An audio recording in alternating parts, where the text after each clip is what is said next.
గౌరవనీయులు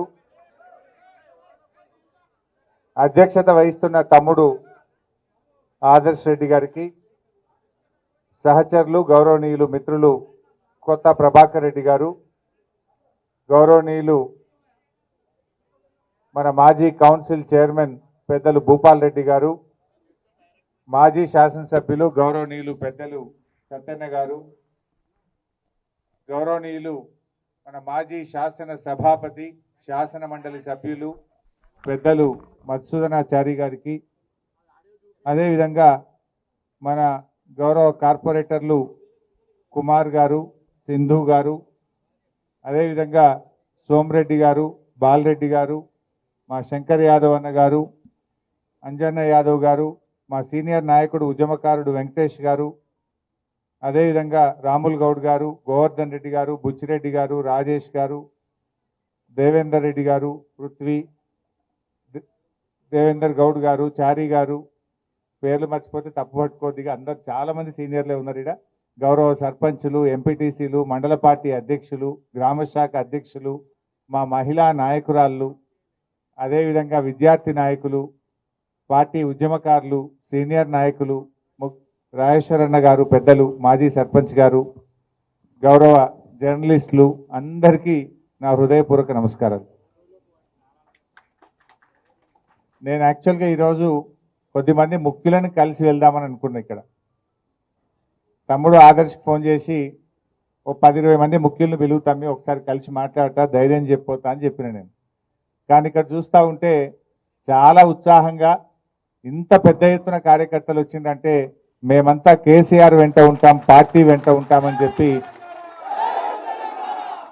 ఇంత పెద్ద ఎత్తున వచ్చినటువంటి పార్టీ నాయకులందరికీ నేను శిరస్సు వంచి నమస్కారం తెలియజేస్తా ఉన్నా. అంటే ఒకటే విషయం ఇవాళ మనం అందరం కూడా ఆలోచించాలి. 2001లో కేసీఆర్ గారు తెలంగాణ ఉద్యమాన్ని ప్రారంభించినప్పుడు కూడా పిడికడి మందితోనే ప్రారంభమైంది. ఆ రోజు చాలామంది ఇది వస్తుందా తెలంగాణ అనుకున్నారు. కానీ కేసీఆర్ గారు పోరాటం చేసి 14 ఏళ్ళు శ్రమించి తెలంగాణ రాష్ట్రాన్ని సాధించారు. ఆ ప్రక్రియలో కూడా ఇలాంటి కుట్రలు జరిగినాయి. రాజశేఖర రెడ్డి గారు గతంలో ముఖ్యమంత్రిగా ఉన్నప్పుడు ఇదే విధంగా మన ఎమ్మెల్యేలను చాలామందిని తీసుకున్నాడు. 12 మంది ఎమ్మెల్యేలను తీసుకున్నారు. ఇంకా అయిపోయింది బీఆర్ఎస్ పార్టీ అనుకున్నారు. ఎమ్మెల్యేలు పోయినంత మాత్రాన బీఆర్ఎస్ పార్టీ పని అయిపోలేదు. ఎమ్మెల్యేలు ఉన్నా పోయినా కార్యకర్తలు ఉన్నారు, ప్రజలు ఉన్నారు, మంచి నాయకత్వం మన బీఆర్ఎస్ పార్టీకి ఉంది. అప్పుడు కూడా ఇట్లాంటి కుట్రలే చేసింది. అయిపోయింది అన్నారు. అయిపోయింది అన్నోళ్ళే కాలగర్భంలో కలిసిండ్రు తప్ప బీఆర్ఎస్ పార్టీ మాత్రం నిలబడ్డది. ఇట్లా చాలా కుట్రలు, చాలా ప్రయత్నాలు జరిగినాయి. కానీ ఈ కుట్రలు ఏవి కూడా అవి ఫలించలేదు. అంతిమంగా న్యాయం గెలిచింది, ధర్మం గెలిచింది. బీఆర్ఎస్ పార్టీ అద్భుతమైనటువంటి పాలనను తెలంగాణ ప్రజలకు అందించింది. ఇవాళ రాష్ట్ర ప్రజలందరూ కూడా చూస్తూ ఉన్నారు, రాష్ట్రంలో ఏం జరుగుతుందో కూడా చూస్తూ ఉన్నారు. ప్రజలందరూ కూడా ఇవాళ కేసీఆర్ గారి పాలనను ఇప్పటి ప్రభుత్వ పాలనను కంపేర్ చేసుకుంటున్నారు. నాడెట్లుండే నేడెట్లున్నది అనేది ఇవాళ ప్రజల వాళ్ళ ఆలోచనలో కనబడతా ఉంది మనకు. బట్ ఏదైనా ఇలా ఆలోచించండి. మైపాల్ రెడ్డి గారికి పార్టీ ఏం తక్కువ చేసింది? ఆయనను 3 సార్లు ఎమ్మెల్యేగా చేసి ఇవాళ ఆయనను గెలిపించింది మీరందరూ కూడా. బీఆర్ఎస్ కుటుంబం గెలిపించింది ఆయనను. మీరందరూ ఎంత కష్టపడ్డారు? మీరందరూ కూడా ఎంతో కష్టపడితేనే ఇలా మైపాల్ రెడ్డి గారు గెలిచిండు. కానీ ఇలా కష్టాలు వస్తాయి. ఒక పార్టీ ప్రతిపక్షంలో ఉంటుంది. 10 ఏళ్ళు మనం ప్రభుత్వంలో ఉన్నాం కదా. 10 ఏళ్ళు ప్రభుత్వంలో ఉన్నప్పుడు మరి ఎన్నో కార్యక్రమాలు చేసినాం. నిజానికి పటాన్ చెరువుకు ఏది చేయలేదో చెప్పండి. ఏది అడిగితే అది పటాన్ చెరువుకు అడగడమే తడువుగా జీవోలు తెచ్చిచ్చినాం. పటాన్ చెరువుకు కొత్త మండలాలు కానీ, మన మున్సిపాలిటీలు కానీ, త్రాగునీరు కానీ, రహదారులు కానీ, అండర్ గ్రౌండ్ డ్రైనేజ్ కానీ, మార్కెట్లు కానీ, స్టేడియంలు కానీ, కాలేజీలు కానీ ఎన్నో రకాలుగా పటాన్ చెరువుకు నిధుల వరద ఒక ప్రవాహంలాగా అందించాం. బట్ అయినా ఎమ్మెల్యే గారు ఎందుకు పోయినా నాకైతే అర్థమైతలేదు. నేను ఇవాళ మీకు చెప్పేది ఒకటే, గూడెం పోయినా గుండె ధైర్యాన్ని మీరు కోల్పోకండి, మేమున్నాం మీకు. గూడెం పోయినంత మాత్రాన్ని ఎవరు గుండె ధైర్యం కోల్పోవాల్సిన అవసరం లేదు. బీఆర్ఎస్ పార్టీ మీకు అండగా మేమందరం కూడా మిమ్మల్ని కాపాడుకుంటాం. ఎవరైతే ఎమ్మెల్యేలు ఇలా పార్టీ మారినరో వాళ్ళు మాజీలు అయ్యేదాకా నిద్రపోయేది లేదు, వాళ్ళని వదిలిపెట్టేది లేదు. ఇలా ఖచ్చితంగా వాళ్ళు ఏదో రోజు మాజీ కావాల్సిందే, వాళ్ళని మాజీ చేసేది ఖాయం. ఆయనకు మనసు ఎట్లొచ్చింది మైపాల్ రెడ్డి?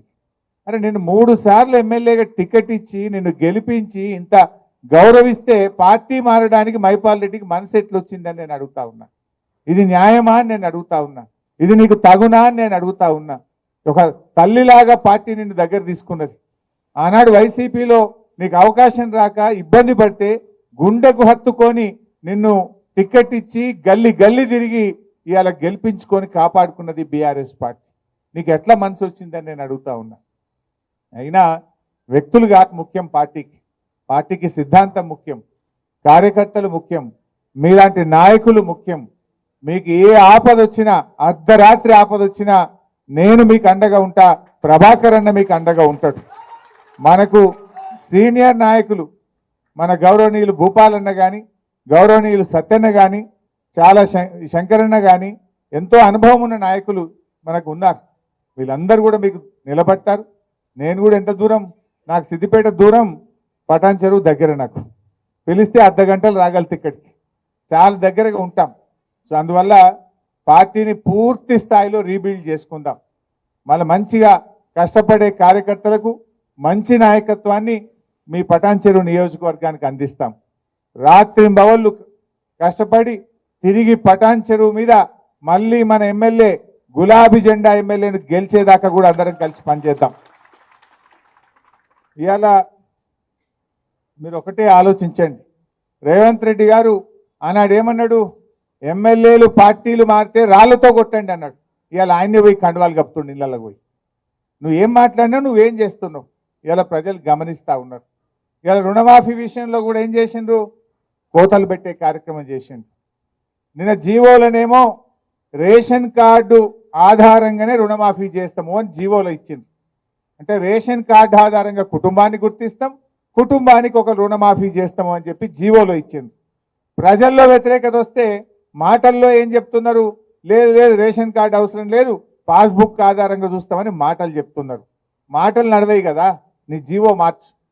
ఇలా బ్యాంక్ అధికారులు కానీ వ్యవసాయ శాఖ అధికారులు జీవోను ఫాలో అవుతారు తప్ప నీ నోటి మాటలు ఫాలో గారు.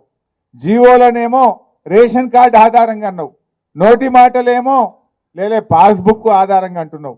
ఇప్పుడు అప్పిచ్చేటప్పుడు నీ రేషన్ కార్డు ఉందా లేదా అని అడగలే, పాస్బుక్ ఉందా లేదా అని చూసి అప్పిచ్చింది. ఆ పాస్బుక్ ఆధారంగా రుణమాఫీ జరగాలి. నీ జీవోలో ఉన్నటువంటి జీవోను మార్చండి. జీవోను మార్చి రేషన్ కార్డుతో కుటుంబంతో సంబంధం లేదు, పాస్బుక్ ఆధారంగా రుణమాఫీ చేస్తామని మీ నోటి మాటగా చెప్పిన మాటలు మార్చిన కొత్త జీవోలో వచ్చినప్పుడే మీరు నిజంగా రైతులకు మేలు చేసినట్టు, నిజంగా మీరు చెప్పిన మాటలు నిజమైనట్టు. మాటల్లో తిరుగున్నాయి, జీవోలు ఇంకో తీరుగా ఉన్నాయి. పిఎం కిసాన్ నిబంధనలు అమలు చేస్తాను. ఎందుకు పిఎం కిసాన్ నిబంధనలు? నిజంగా ప్రతి రైతుకు, ప్రతి పేద రైతుకు నువ్వు సాయం చేసేది ఉంటే పిఎం కిసాన్ నిబంధనలు ఎందుకు? గతంలో కేసీఆర్ గారు రుణమాఫీ చేసినప్పుడు పిఎం కిసాన్ నిబంధనలు పెట్టలే, రేషన్ కార్డు నిబంధనలు పెట్టలే. ఈ అప్పుడు లేని నిబంధనలు ఇప్పుడు ఎందుకు? అంటే నువ్వు మాటలు ఎక్కువ చెప్పినావు, ఇవాళ కోతలు పెట్టే కార్యక్రమం చేస్తున్నావు. ఇవాళ రైతులకు మోసం చేస్తూ ఉన్నారు. ఆ రోజు ఏం చెప్పిండ్రు? వడ్లకు బోనస్ అన్నాడు. కాగితం జీవో వచ్చే వరకు సన్నాలకే బోనస్ అంటుండు. అంటే రూపాయిలో 10 పైసలే సన్నాలు ఉంటాయి, 90 పైసలు దొడ్డు రకం వడ్లే ఉంటాయి. అంటే 90% రైతులకు నువ్వు బోనస్ ఎగ్గొట్టినావు. ఇవాళ రుణమాఫీలో కూడా పిఎం కిసాన్ నిబంధనలు పెట్టి, రేషన్ కార్డు నిబంధనలు పెట్టి సగం మంది రైతులను ఎగ్గొట్టేటువంటి ప్రయత్నం చేస్తూ ఉన్నావు.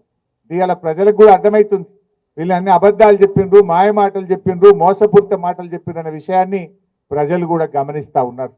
వాళ్ళ ఆచరణలో పూర్తిగా ఫెయిల్ అయిపోతూ ఉన్నారు. తప్పకుండా భవిష్యత్తు మనదే ఉంటుంది. 600 రాబోయే రోజుల్లో మళ్ళీ ఈ రాష్ట్రంలో అధికారంలోకి వచ్చేది ఖచ్చితంగా బీఆర్ఎస్ ప్రభుత్వమే అధికారంలోకి వస్తుంది. ఇవాళ ఏ కార్యకర్తలు అయితే కష్టపడుతున్నారో, ఏ కార్యకర్తలు అయితే నిజాయితీగా పార్టీతో ఉన్నారో మీ అందరినీ కంటికి రెప్పలాగా కాపాడుకుంటాం.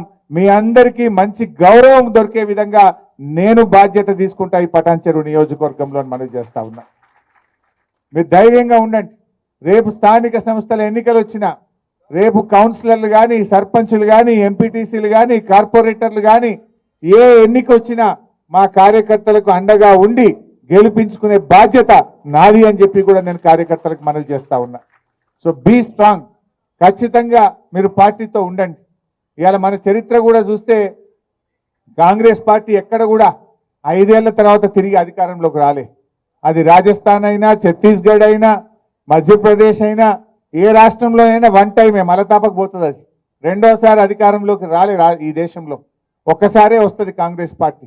అందువల్ల ఈ టర్మ్ కాగానే మళ్ళీ వచ్చేది ఖచ్చితంగా బీఆర్ఎస్ గవర్నమెంటే. కానివ్వట్టే ఏడాది దగ్గర రానివ్వట్టే 8 నెలలు అయ్యేపాయి. కష్టపడదాం, రేపు స్థానిక సంస్థలో గెలుద్దాం. కానీ భవిష్యత్తులో కూడా ఎట్టి పరిస్థితుల్లో పార్టీగా మనం ఏమైందంటే వాస్తవానికి ఎంతసేపు డెవలప్మెంట్ మీదనే పనిచేసినాం. 10 ఏళ్ళు ప్రభుత్వంలో మంచినీళ్ళు ఎట్లా ఇవ్వాలి, కరెంట్ ఎట్లా ఇవ్వాలి, రోడ్లు ఎట్లా ఇవ్వాలి, కాలేజీలు ఎట్లా కట్టాలి, స్కూళ్ళు ఎట్లా కట్టాలి, పేదలకు 2000 ఆసరా పెన్షన్ ఎట్లా ఇవ్వాలి, కళ్యాణ లక్ష్మి ఎట్లా ఇవ్వాలి, కేసీఆర్ కిట్ ఎట్లా ఇవ్వాలి, దవాఖాన్లు ఎట్లా కట్టాలి, చైర్మన్ అమ్మకు కుర్చీ, దవాఖాన్లు ఎట్లా కట్టాలని మనం ఆలోచన చేసినాం. కానీ కొన్ని చిన్న పొరపాట్లు జరిగినాయి. ఇంకా కొద్దిగా కార్యకర్తల గురించి ఆలోచించేది ఉండే, కార్యకర్తల సంక్షేమం గురించి పార్టీ దృష్టి పెట్టేది ఉండే. తప్పకుండా రాబోయే రోజుల్లో కార్యకర్తల సంక్షేమం మీద, నాయకత్వం మీద ప్రత్యేకమైన దృష్టి పెడతాం. ఈ కష్టమైన క్లిష్టమైన సమయంలో పార్టీకి అండగా నిలబడ్డ కార్యకర్తల్ని తప్పకుండా మిమ్మల్ని పువ్వుల్లో పెట్టి కాపాడుకుంటాం. రేపు ఏ అవకాశాలు వచ్చినా మీకే అందిస్తాం. మీ ద్వారానే రేపు పార్టీ ప్రభుత్వం కూడా రాబోయే రోజుల్లో నడుస్తుంది. ఇవాళ ఇది కొద్ది సమయం మాత్రమే. మనము కొద్ది రోజులైతే కాంగ్రెస్ వాళ్ళు ఊర్లలో తిరగని పరిస్థితి వస్తుంది. తులం బంగారం ఇవ్వకపోతే అక్కజెల్లలు ఇడిచిపెట్టారా? మహిళలకు 2500 ఇవ్వకపోతే అక్కజెల్లలు ఇడిచిపెట్టారా? ఎన్ని చెప్పారు మీరు? ఏడైనాయి? ఇలా 6 గ్యారంటీల్లో ఒక్కటన్నా అయిందా? 6 గ్యారంటీల్లో ఎన్ని చెప్పిండ్రు? 4000 పింఛన్ అవ్వాతాతలకు ఇస్తామన్నారు, వచ్చిందా? రాలే. 2500 మహిళలకు వచ్చిందా? రాలే.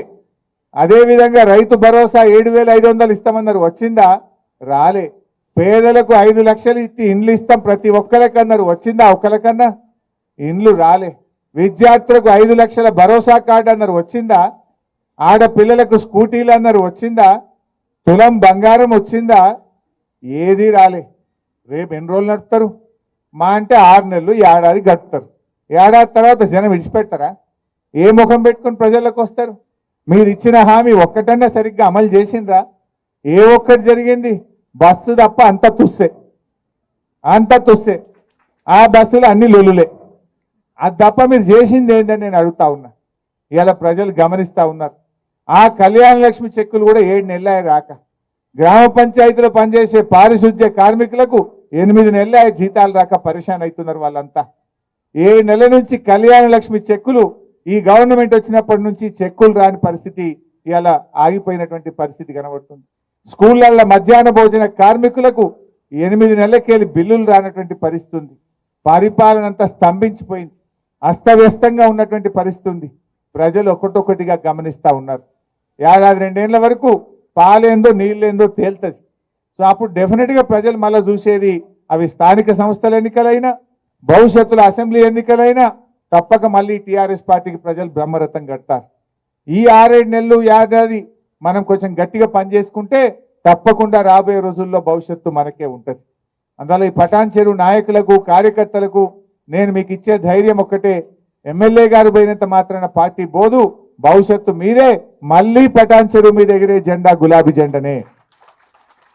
మంచి నాయకత్వం ఉంది, మంచి కార్యకర్తలు ఉన్నారు ఇవాళ. ఎందుకంటే ఆనాటి కాంగ్రెస్ పాలనలో ఇదే పటాన్ చెరువులో పరిశ్రమలకు వారానికి 2 రోజులు పవర్ హాలిడే. కేసీఆర్ వచ్చినాకనే పవర్ హాలిడే పోయింది. 24 గంటల కరెంటు పరిశ్రమలకు ఇచ్చినాం, రైతులకు ఇచ్చినాం, గృహ అవసరాలకు ఇచ్చినాం. ఇవాళ ఏం జరుగుతుందో కూడా ప్రజలు గమనిస్తూ ఉన్నారు. సో అన్ని విషయాలు కూడా ప్రజలు చూస్తారు. కొద్దిగా టైం, ఓ ఏడాది 2 ఏళ్ళు అయితే పాలేందో నీళ్ళేందో తెలుస్తుంది. ప్రజలకు మంచి చెడు ప్రజలే గుర్తిస్తారు. మన మంచితనాన్ని, మన పనితనాన్ని ప్రజలు తప్పకుండా గుర్తిస్తారు. మనం ప్రజల్లో వెళ్దాం, ప్రజల పక్షాన ఉందాం, ప్రతిపక్షంగా ఈ ప్రభుత్వాన్ని నిలదీద్దాం, ప్రతిపక్షంగా ఈ ప్రభుత్వం చేసే తప్పుల మీద పోరాడదాం. రేపు రాబోయే అసెంబ్లీ సమావేశాల్లో కూడా బ్రహ్మాండంగా గట్టిగా మేము పోరాటం చేస్తాం. ఎమ్మెల్యేలు ఎవరైతే పార్టీ మారినరో దీని మీద సుప్రీంకోర్టుకు కూడా పోతున్నాం. త్వరలోనే సుప్రీంకోర్టుకి వెళ్ళి ఆర్డర్ తెస్తాం. మళ్ళీ ఈ రాష్ట్రంలో బై ఎలక్షన్లు వస్తాయి.